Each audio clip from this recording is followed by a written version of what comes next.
আসসালামু আলাইকুম বন্ধুরা। আমি আজকে দেখাবো যে কপ প্যানেল যে মাইক্রো বন্ডিং মেশিন আছে এগুলা আমি দেখাবো। এই যে কপগুলা দেখতে পাচ্ছেন, আমার কাছে সব ধরনের কপই পাইবেন। মোটামুটি কমন যে কপগুলো আছে এই কপগুলার সব ধরনের কপি পাইবেন আমার কাছে। এই যে কপের ডিব্বাগুলো আমাদের অনেক কপ আছে, এগুলা কপ আমি বাই করি নাই, আমি এডি নতুন নিয়ে আসলাম বিক্রি করার জন্য। যাদের কপ লাগে তারা এখান থেকে নিতে পারবেন।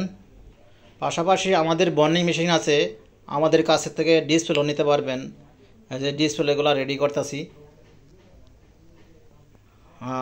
অনেক ভালো ডিসপ্লে। এই যে আপনার ডিসপ্লেগুলা, যে এগুলো ডিসপ্লে আমরা সবগুলাই রেডি করতেছি। আপনারা রেডি ডিসপ্লে চাইলে রেডি ডিসপ্লে নিতে পারবেন। আবার যদি চান যে না আমি রেডি করে নেব, আমার কাছ থেকে রেডি ডিসপ্লে ছাড়াও নিতে পারবেন। আপনারা কপ বন্ডিং দিতে পারবেন। এই যে আমরা কপ বন্ডিং দিয়ে রেখে দিছি।